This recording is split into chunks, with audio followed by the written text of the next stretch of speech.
Entonces voy a dejar con ustedes a continuación a nuestra querida conductora, quien va a leer uno de sus escritos literarios de la antología Desde el dolor desde el dolor a la vida. Jenny Tejada. Muchas gracias, Palmira. De verdad que sí, el nombre ha sido tan importante en esta antología también, ¿no? Bueno, yo voy a dar lectura a esta fábula que fue hecha precisamente para la antología y se llama La mujer y la razón. El encierro ha sido duro y la mujer intenta soportarlo todo a pesar de su sentido corazón. Ella medita en silencio, intentando pensar que el aislamiento ha de servir para mantener la vida de su familia. La razón le habla a menudo y le dice que debe acatar todo lo que significa riesgos innecesarios. La mujer le habla muchas veces a la razón y le pide que la entienda, que necesita ver a su familia. La razón le niega todo lo que la mujer le pide. No podrá convencer a la razón. Los días pasaron, las semanas, los meses, y la nostalgia destrozaba a la mujer. Fue tanta la tristeza que la razón se compadeció de ella y le dijo, bueno, creo que podrías ir, pero mide todos los riesgos. Fue así que ella llegó a la casa de sus padres, los vio y pudo ver a su madre por última vez. Los días pasaron y en la casa de sus padres el dolor y la angustia fueron invadiendo todos los espacios. La mujer no pudo volver a su madre viva y así la vida se fue escapando hasta que el último suspiro fue tan solo la versión contada de ese adiós.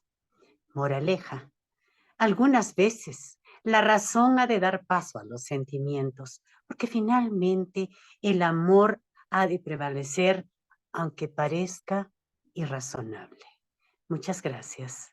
Y ahora voy a darle el pase a nuestra querida Palmira para que nos dé la lectura del tema que ella escogió para este momento. Palmira, el micro es tuyo. Gracias, muchas gracias, Jenny. Voy a compartir con ustedes ahora un microcuento y un nanocuento, ¿ya? El microcuento lo titulé La batalla de vida.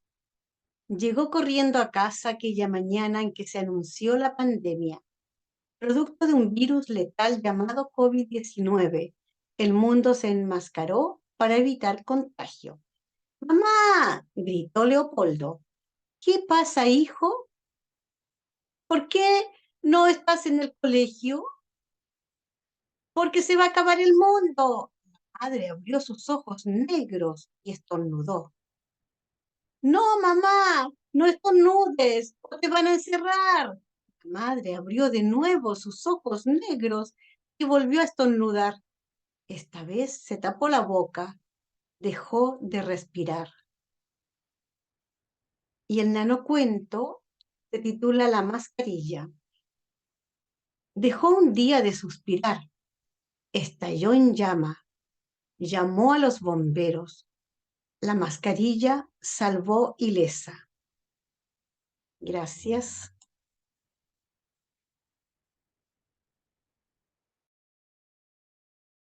Gracias a ti, Palmira, por tus, por tus nanocuentos y el microcuento. Sí, este, estas cosas en realidad nos recuerdan tanto a lo que vivimos.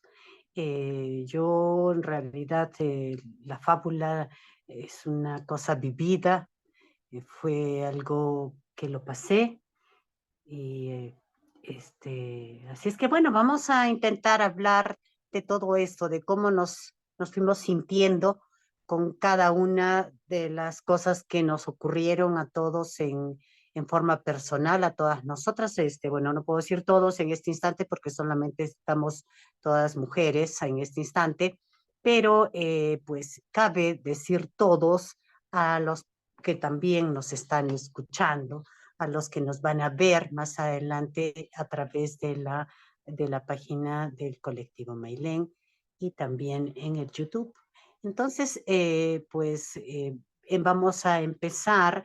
No sé si tal vez igual empezamos con Irma para que ella nos diga cómo se ha sentido ahora con estas lecturas, con lo que ha leído, qué es lo que le ha venido a la mente y lo que ella pudo sentir en ese momento con todo lo que pasó alrededor suyo. Irmita, por favor, nos puedes... Perfecto, perfecto. Mira, obviamente que al escuchar el trabajo de cada uno de ustedes, yo vuelvo a revivir aquellos momentos, aquellos días en que a todos nos pilló así tan sorpresivamente y nos cambió la rutina de un día para otro. En lo personal, ese es por un lado la parte, digamos, trágica, la parte triste, porque yo vivo sola, pero así todo no me faltó porque mi hijo me decía, mamá, dame una lista, yo voy al súper y te traigo. Y bueno, en ese aspecto, pero me dio por otro lado la oportunidad, junto con empezar, digamos, el COVID, para mí partió la oportunidad de poder escribir, porque justamente cuando partió la pandemia, habíamos iniciado un taller con Palmira, que se hizo una sola reunión presencial y después lo continuamos mediante WhatsApp.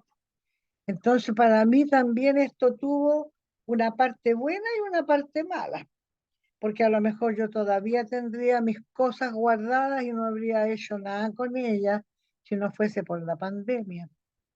Entonces, tuvo un aspecto positivo y uno negativo, que fue el enclaustramiento, la preocupación por la familia, el temor a contagiarnos, el saber, por ejemplo, por el lado de mi esposo murieron 9 familiares, 9, y no pude asistir más que enterándome de que habían fallecido, sin decirles un adiós, sin poder ir a su velatorio, sin poder ir a su funeral. Pero afortunadamente, como yo digo, todo esto lo aplacó o le bajó el perfil esto otro, la escritura, ¿no? Eso sería, digamos, cortito mi intervención. Está muy bien lo que nos cuentas, Irmita. Sí, en realidad el mundo virtual también nos ayudó muchísimo y ahí está Palmira con todo este surgimiento de lo que ha sido Mailén Internacional, de lo que es y seguirá siendo, porque pues acá estamos y nosotros somos el ejemplo vivo de todo ese trabajo que se hizo, ¿no? Y que nosotros también somos parte. Eh, pues sí, hay cosas encontradas, ¿no? Hay cosas encontradas en todo esto, en los inicios, en esto que ahora ya no tenemos el enclaustramiento, pero pues igual a veces por ahí alguien dice se enfermó y todo, ¿no? Hace poco también me acabo de enterar de fallecimiento del cuñado de una amiga y entonces, y fue por COVID, ¿no? Entonces este tipo de cosas todavía nos amenazan, nos seguirán amenazando porque ya, como decimos, esto es una pandemia, tenemos que seguir siempre cuidándonos, ¿no? Bueno, pues entonces yo le quiero dar el pase ahora a Tita Muñoz, porque pues también Tita pasó por ese momento tan duro como nos estaba comentando hace un ratito, y ahora quiero que nos diga un poco más tal vez de eso, de lo cómo se sintió Tita en el instante. Tita, por favor. Claro que sí. ¿Qué te puedo decir? Cuando dicen la palabra pandemia, cuando hablan del 2020, pues sí, a mí vienen sentimientos encontrados. Por un lado, no te sé decir realmente que yo me haya dado muchísima cuenta de lo que pasaba afuera en el mundo. Porque cuando me dio a mí el COVID, digamos que yo caí enferma una semana antes de que decretaran la pandemia. Y me tardé en reponer, en componer, fácilmente 3 meses. Si estoy, porque creo que de verdad no me tocaba estar en la lista para llegar allá al cielo o al requete apretado infierno, no sé a dónde me toque ir, pero creo que no aparecí en ninguna de las listas. Entonces te puedo decir de lo que me acuerdo, porque no me acuerdo totalmente, pero sí te puedo decir que yo recuerdo la mirada de angustia de mi mamá, porque mi mamá era la única que se atrevía a estar conmigo. Mi mamá y una de mis tías. Ellas eran las que estaban la mayor parte del tiempo conmigo y yo me sentía muy mal, me subía muchísima temperatura, me dolía muchísimo el respirar, me sentía yo terriblemente mal. Eh, digamos que yo vivo así como a una cuadra de un hospital y en un principio, pues para atravesar esa calle y llegar al hospital para que me pusieran las inyecciones que me tocaban en la mañana, mi mamá se iba conmigo y nos tardábamos media hora, porque yo daba 3 pasos y me estaba yo ahogando. Hasta que llegó el día que ya ni siquiera me quisieron recibir en el hospital. Me dijeron, o te quedas internada, o no vamos a poderte seguir inyectando, no vamos a poderte. Y me acuerdo mucho que mi mamá me decía, ¿qué hacemos, hija? Y yo le dije, no, es que yo no quiero ir al hospital. Porque en sueños me acordaba que había yo oído todo lo que sucedía en los hospitales, que los que entraban no salían. Entonces, no quise. Y entonces, bueno, pues sí, esto se complicó un poquito más. Y te puedo decir que no me ponían una inyección diaria, no. Eran 3, 4 y hasta 5, dependiendo cómo amaneciera yo, cómo iba yo evolucionando y me tardé mucho, mucho. Ya después ya entró también aquí al quite una de mis hermanas, que era la que sabía inyectar, y ya me venía ya a ver, y todo eso. Y te puedo decir que digo, yo no tengo enemigos, pero si los tuviera, no se los desearía ni a ellos. Fue algo horrible, espantoso. De verdad, yo todas las noches, yo me acuerdo que lloraba, y yo le decía, mamá, es que tengo miedo, es que creo que me voy a morir, yo creo que no voy a amanecer. Y ya ella me abrazaba, ella me consolaba y me decía, no, hija, vamos a salir de esta. Y le decía, no, mami, es que tú no sabes cómo me siento. Y ella decía, no, sí lo sé, porque te estoy mirando. Yo tenía muchísimo miedo, me sentía yo muy mal, nunca en mi vida me había sentido así. Sin embargo, bueno, poco a poco. Tú sabes que en un principio ni siquiera los médicos se ponían de acuerdo. En primera no había vacuna y en segunda ni siquiera se ponían de acuerdo en los tratamientos. Unos decían que una cosa, otros que era por el otro lado. Yo no te sé decir, yo no sé qué me dieron. Yo lo único que sé es que estaba yo empastillada todo el día y con inyecciones a cada rato y que me sentía terriblemente mal. Sin embargo, bueno, me fui componiendo, me fui reponiendo. Repito, me tardé meses, como 3 meses aproximadamente en salir de la gravedad y luego como otros 2 meses en más o menos nivelarme.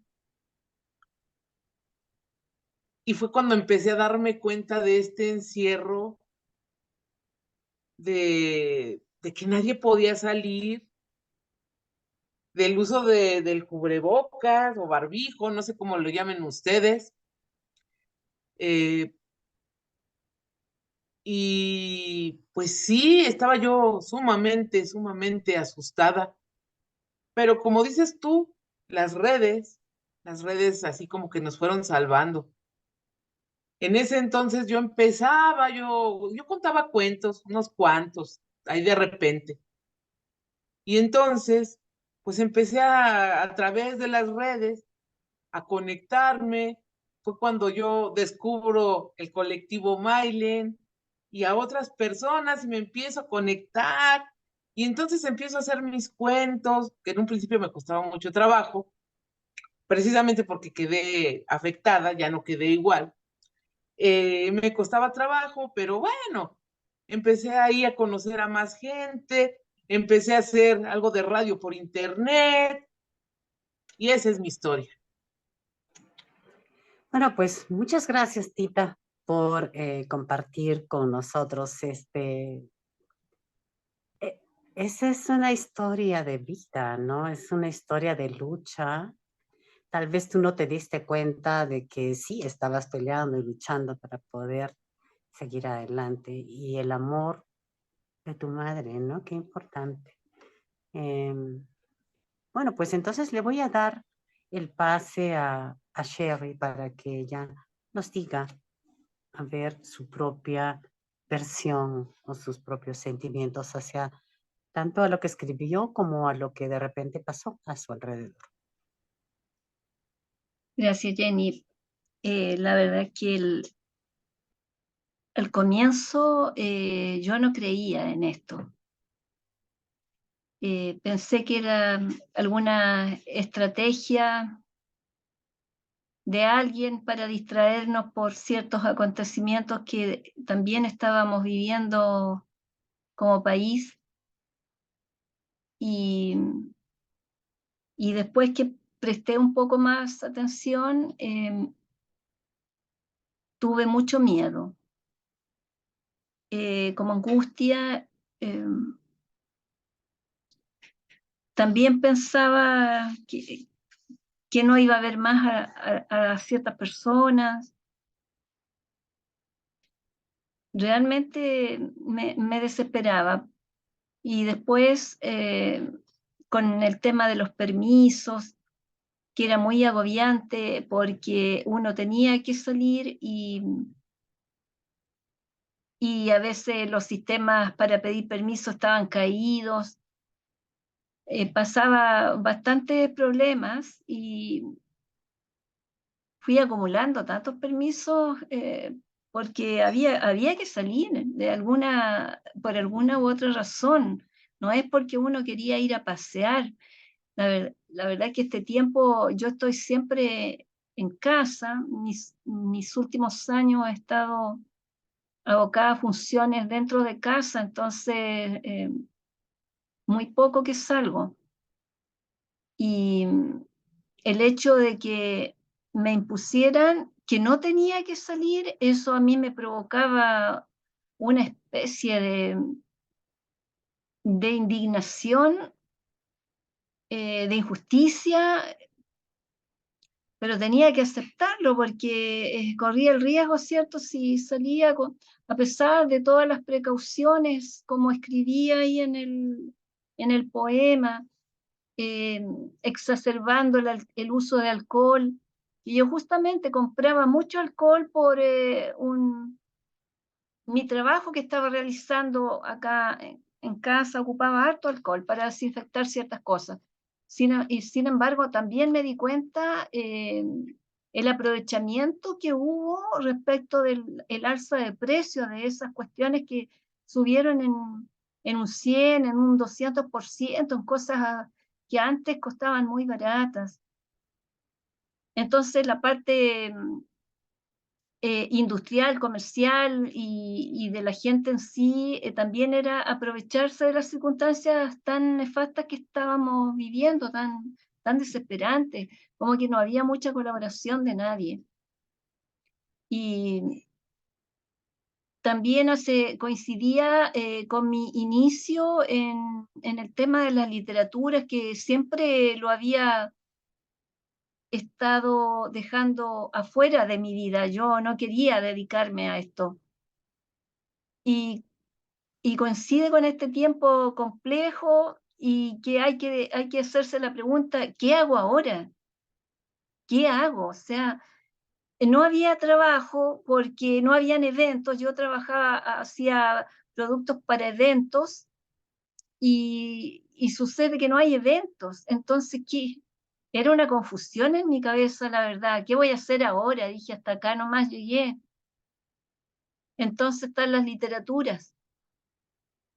Y empiezo a tomar todos sus escritos y hacer cosas. De hecho, mi segundo libro lo alcancé a publicar en plena pandemia. Con poquita gente pero fue terrible porque es un desafío. Luego, eso me sirvió mucho para mantener contacto con las demás personas que estábamos en similares situaciones. Lo más triste para mí es evocar el momento cuando falleció mi padre, porque circunstancias que contaba Irma, por ejemplo, que a ella supo de partidas de algunas personas a las cuales ella no pudo asistir, ¿cierto?, por esta situación. En mi caso lo viví adentro. Mi padre no falleció de COVID. Él tenía otra enfermedad que se agravó en este periodo muy difícil, en la cual no podías tener acceso siquiera a acompañarlo al médico, era todo limitado. Y, y él falleció y hasta eso era difícil, conseguirse un permiso en el cementerio para sepultarlo. Llevar un certificado que el cementerio tenía cupo al registro civil para que lo aceptaran como fallecido. O sea, fue realmente trágico y en solitario, muy solitario. Eso duele demasiado. Y mis claveles rojos de orfandad reflejaron un poco aquel sentimiento de mucha congoja, de poder como conseguir un permiso especial para que unas 15 personas pudieran acompañarlo. Era como demasiado intenso en su último viaje. Y eso es lo más doloroso para mí y bueno, y ver toda la humanidad cómo estaba cayendo de a poquito. Pero lo bonito rescatar es esta comunión virtual en la cual hemos trascendido fronteras y hecho una amistad bien intensa, y yo creo que eso ningún virus del mundo lo va a aniquilar. Es cuanto puedo decirles. Muchas gracias. Gracias, Sherry. Sí, son cosas tan personales, tan vividas. Bueno, la verdad que lo que yo también puse en la fábula y en las cosas que reflejan lo que fui viviendo también en el relato, el microcuento, los primeros días del COVID, ¿no? También esas reacciones que uno no sabía qué hacer. De verdad, yo para salir había que salir tan enmascarado y de verdad ocurría eso de que te bajabas de la vereda para no cruzarte con otras personas. No sabías ni quiénes eran, porque con mascarilla a veces no sabíamos ni quiénes éramos, ¿no? Pero uno se iba enterando de personas que iban falleciendo. Al lado, mira, nosotros teníamos todos los cuidados acá en casa, no salíamos a ningún lado con mis hijos, yo estaba con dos de mis hijos, y cuando había uno de ellos que salía porque él era deportista y hacía de entrenador, tenía que salir. Y cuando regresaba a casa, pues hacíamos todo lo que nos decían, ¿no? Eso de que tenías que quitarte la ropa, todo era de frente a la lavadora, meter a lavar, las zapatillas se quedaban en el sol, eh, bueno, pues y de frente a la ducha y recién después de bañarse, lavarse todo, desinfectarse prácticamente, recién almorzar, a comer o algo, ¿no? Igual era con los productos que había que pedir por delivery, yo tampoco salía. Al principio todo era delivery, no sabías ni cuánto gastabas, porque en realidad gastabas porque no había de otra, ¿no? Tenías que comer y había que hacer. Bueno, pues este tipo de cosas, aprendí a, a comer de repente diferente en ese instante, para los chicos, para todo, ¿no? Entonces, bueno, ese tipo de cosas, pero lo más difícil fue eh, llegar al momento de la partida de mi mamá. Sí, se contagiaron todos en la casa de mi papá, eh, pero todos pasaron tranquilos, o sea, casi ni se enteraron que era COVID, decían estamos resfriados con gripe, un panadol antigripal, unas cosas así, pero mi mamá, que ya ella estaba con serios problemas de salud, fue a ella la que se contagió y por más que hicieron de todo, yo no digo hicimos, porque yo traté de ayudar en lo que podía, tratando de contactar y conseguir el oxígeno, que era lo que se necesitaba para ese momento. Nos dijeron, no la lleven al hospital, armamos como un hospital en casa, con una enfermera contratada y todas esas cosas, ¿no? O sea, la verdad yo le doy las gracias, nunca podré ser más agradecida a mi hermana, porque ella hizo todo. Y aún así, al final, no se pudo, ¿no? Ella decía, ojalá hubiera podido hacer algo más. Yo le pedí a mi madre que no se fuera ahora, porque no la íbamos a poder enterrar en o sea, teníamos el lugar ya, pero no que nadie pudiera acompañarnos, ¿no? Para ese momento. Y ella había sido así, mira, yo voy a decir que le gustaba ir a los cementerios y a los velatorios, pero no porque le gustaba, sino porque era donde se encontraba con la gente, con sus amistades, con su familia, y ella no pudo recibir nada de eso. Eso es lo más triste de todo, ¿no? Bueno, las cosas pasaron así, pero como también tenemos el otro lado, ¿no? La virtualidad, la poesía. Bueno, yo ya había venido haciendo poesía, trabajando con todo lo que era literatura desde el año 2004, que es donde como siempre digo, me amisté nuevamente con la literatura. Y entonces regresé a todo eso y desaparecieron fronteras más aún de las que ya había logrado, ¿no? Romper antes. El mundo de la virtualidad nos llevó a lugares que jamás hubiéramos pensado, ¿no? Pues ojalá las condiciones a veces se hubieran surgido de otra manera.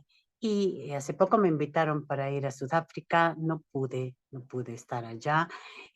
Hace 2 años tampoco pude llegar a Marruecos, invitada por una universidad, pero pues yo creo que hay cosas y momentos en los que ocurren específicamente.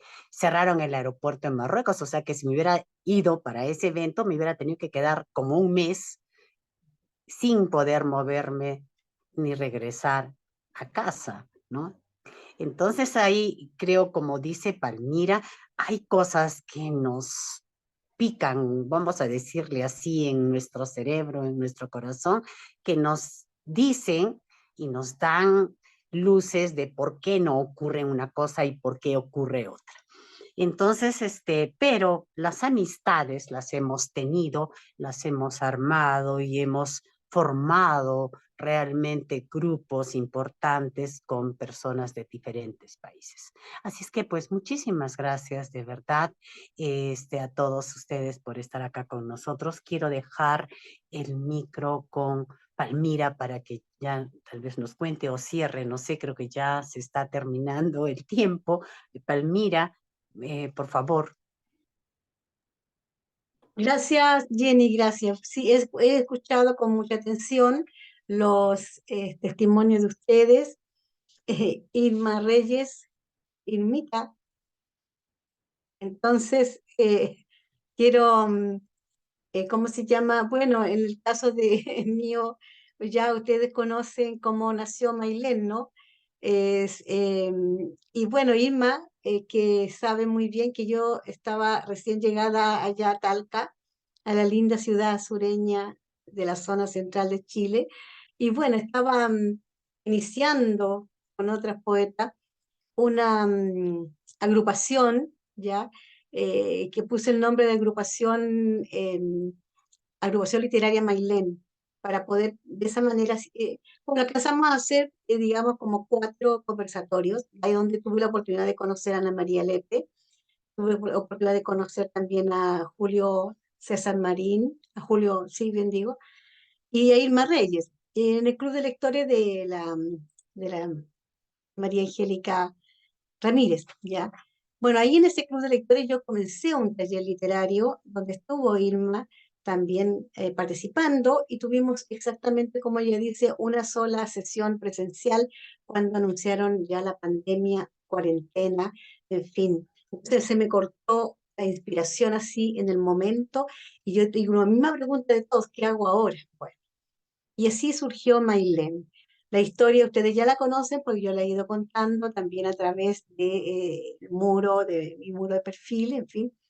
Y surgió, pero surgió más allá de lo que yo pensé. Si yo lo mío era entrar a compartir con poetas de mi país y bueno, pero nació y como yo creo que siempre hay dentro de todas estas crisis, estos dolores, hay oportunidades que nacen, que surgen y acá por lo menos también nunca, en mi caso, eh, había soñado una virtualidad porque no la conocía, la virtualidad, en este caso de Internet, ya como medio, ¿no?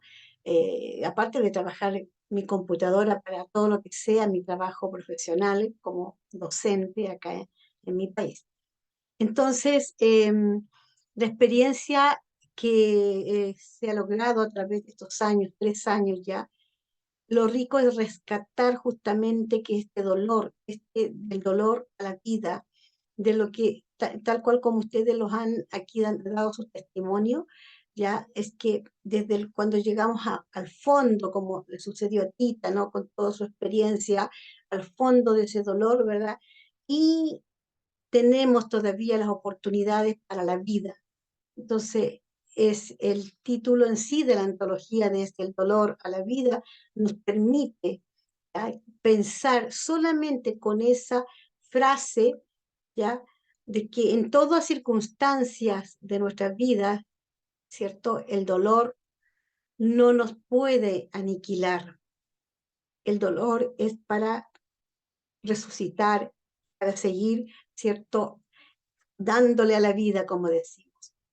Entonces, la antología, cuando surge, y estos talleres literarios que impartí, ya como lo conté ya en un video de un en vivo que hice en la mañana, cómo se inició, entonces, bueno, nos ayudó para aunar eh, esto a través de la palabra, ¿cierto?, creativa. ¿Qué es lo que hay en la antología? ¿Ya? Son 2 géneros literarios que se trabajan, por un lado, género lírico y narrativo. En el lírico, la poesía, la prosa poética, y en el narrativo, el microcuento y la fábula. Entonces, eso es que es muy valioso. Por eso creo que el ser humano no debe, cuando uno dice, mira, si todo lo que vivimos no es ya lo pasado, ya olvidarlo de una manera, porque del pasado aprendemos, o sea, lo hemos vivido por algo y para algo, sin duda. Bueno, y aquí estamos con el colectivo Mailén. El colectivo Mailén en sí es un testimonio, porque son todos ustedes, son todos los poetas que llegan, que han llegado, en fin, estamos en este desafío constante ya e histórico. Para mí, todo lo que estamos viviendo y haciendo virtualmente con la cultura literaria en estos momentos es historia. Digamos, estamos protagonizando, ¿ya? Y dejando un legado cultural a la humanidad, a las futuras generaciones. Bien, antes de despedirnos, entonces hemos ya finalizado este evento de la presentación oficial de la antología Mailén, desde el dolor a la vida. Agradeciéndole a ustedes su participación, agradeciendo a las 21 poetas que dieron su tiempo durante todo el año pasado, con todos los quehaceres, porque ya volver a la presencialidad sin duda ha costado poder coordinar esta vida virtual que ya no se va. Continuamos en esta vida virtual junto con nuestra vida presencial, ¿ya? Eso es lo nuevo, eso es lo novedoso después de este encierro y cuarentena. Lo novedoso es sin duda, ¿ya?, que esta presencialidad, en mi caso, lo cuento, nuestra presencialidad conlleva una vida paralela, que es la Sí, virtualidad, ¿cierto? otra Y vida. exactamente. Dejo el Muchas micrófono, gracias, vemos, para que nos... muchas gracias. Bueno, pues muchas gracias de verdad, sí, a todos por los los que están presentes a través de la virtualidad. Muchas gracias a Sherry, a Irma, a Tita y cómo no darle las gracias a Palmira. Vamos a dejar y cerrar ya, creo, en este momento, Palmira, porque se nos acaba ya el tiempo y además Un porque abrazo. creo que de lo bueno poco hay que Besito. dejar. Un Hay que abrazo dejar grande y un vamos por abrazo la grandote. antología Mailén 2. Invitada, Así es, invitados muy todos. bien. Muchas gracias.